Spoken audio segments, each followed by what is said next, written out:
So, Charles, I'll start with you. Yes. For those unfamiliar with Roots, can you give us a sense of what the story's about? Yeah, so the original miniseries Roots aired on the American network ABC in 1977. It was adapted from the Pulitzer Prize-winning book of the same title written by Alex Haley. The story traces the journey of a young African man, Kunta Kinte, who was sold and forced into slavery. Roots was the first generational saga about slavery and its descendants that penetrated the national narrative. The series offered, all kinds of TV stars and cultural icons like O.J. Simpson and Maya Angelou. And I think that the series remains like a landmark work in the history of television. Huge impact when it first aired, Yes. 1977. So lately we've seen a lot of movies and television with the slave narrative. Django Unchained and 12 Years a Slave were both critical and financial successes. Yes. The Book of Negroes, more recently, Underground as well, have been very popular on the small screen. Stephen, what do you think is driving the interest in this terrible chapter of history now? Well, I mean, I think there's the horrible thing is that the narrative needs to be told over and over again because the issues that it confronts are still very much alive and with us. And I think that's, this whole Snoop Dogg thing where he says, the history doesn't matter, we should get on with it. Well, it's like, we're still living history. If it was over, then I guess we could ignore it, but we're still living it. I mean, I remember reading that it was about a month ago that the Virginia governor gave the vote to felons. He gave the vote to felons. So that act enfranchised more African American men than any other act in history. I mean, Wow. On a single day. And I want you to think about what that means. This happened this year. This didn't happen in 1964 or whatever.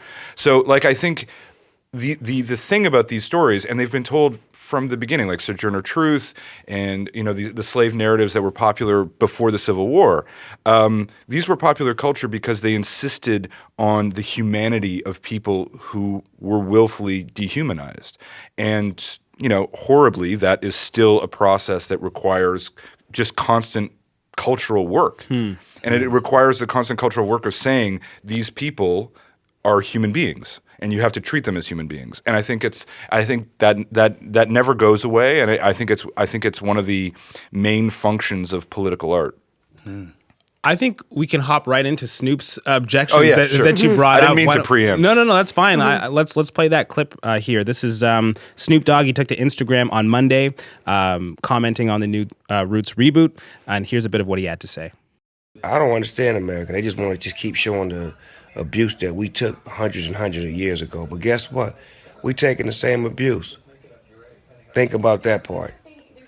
When y'all gonna make a motherfucking series about the success that black folks is having? The only success we have is Roots and 12 Years a Slave and shit like that, huh? Fuck y'all, I ain't watching that shit. And I advise you motherfuckers that's real niggas like myself, fuck them television shows. Let's create our own shit based on the day. How we live and how we inspire people today. Rachel, strong words there from Snoop. What do you think about what Snoop has to say there about slave narratives in popular culture today? Yeah, I mean, I think he's not alone in his concern and criticism. And I think that there has been, I think that the issue is, and I think what he's trying to get at, I mean, I can't speak for Snoop Dogg, but I think what he's getting at, although it would be so cool. It would be great to have him on the panel. I was thinking But I do think maybe the issue is less about having these slave narrative stories. It's the absence of other stories about Black lives that I think has been one of the critiques of the preponderance of the slave narrative, is that the images that we get are of Black bodies having violence done to them and of Black suffering.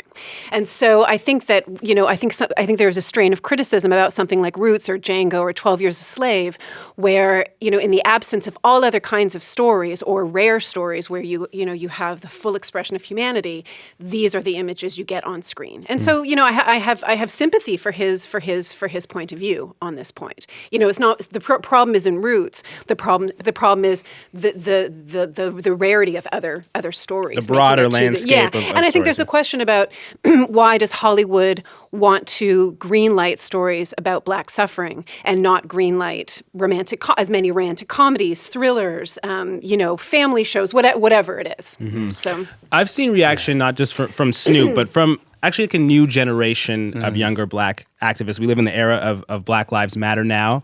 I've seen reaction to Chirac, the new Spike Lee film, and the way that story was told, a reaction coming from a younger generation. Charles, what do you think that says about where we're at right now? I think that says that there is a space of there's a hunger to want stories and our experiences presented in a new and authentic way.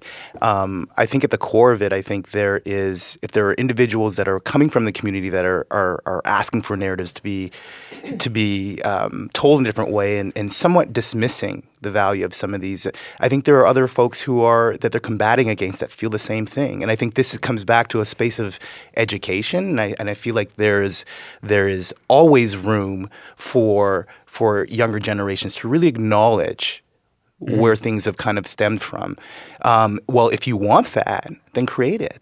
And I think that you carve that space out for yourself. And I think that what the problem is that this generation is asking for these new forms, but we're still confronting the same issues about the space for certain projects to be allowed to be told that speak on different narratives. So I think that they're calling out the same thing in a certain way, but I think to dismiss the fact that there's an illusion now that there's like Hollywood's been so good to the community and there's been like what's been going on the last 35 years of television with these stories and the space that's been allowed to, or granted. We see shows like Empire that come out as well that is talking and it's going to certain spaces in the culture. But if that is not really stemming upon the systemic and historical battles that people in America and across in North America have come across, you're disconnecting. You're still continually disconnected,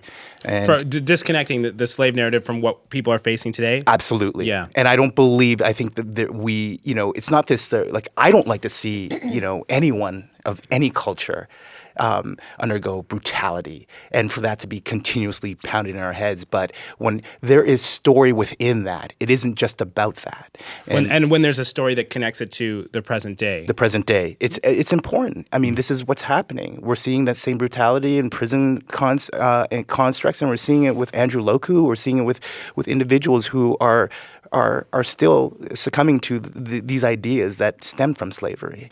Rachel, I want to give a final thoughts to you on this one, because there's some changes that have been made to this version of Roots. Kunta Kinte, for example, is he starts out from a more powerful place.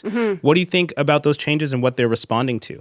It's interesting. There's the Levar Burton, who played Kunta Kinte in the first iteration as producer in this one, and he's been very, thoughtful and present in the press, talking about why he felt that he didn't like the idea of a Roots reboot, but actually feels, came on board with it. I think that the first Roots, at the time it came out in '77, it was not that far after the civil rights movement of the 1960s, and I think that there was a lot of placating white people with the first Roots. I think as powerful as it was to Black communities, I think there was a sense of letting white people off the hook to a degree to show how far America had come. There was a sense of wanting, and the show was watched by half of America. It was watched by 100 million people, which was half the U.S. population at the time. So it had enormous penetration into American homes and conversations. I think this version is a lot less soft and placating. It's, I think, more confrontational. I think it's more made, I think, for a Black audience in many ways. I think that, one of the lines that LeVar Burton has used, amongst others, is this is, the roots for a Black Lives Matter generation. And I think it more strongly connects with contemporary movements for social justice and for racial justice.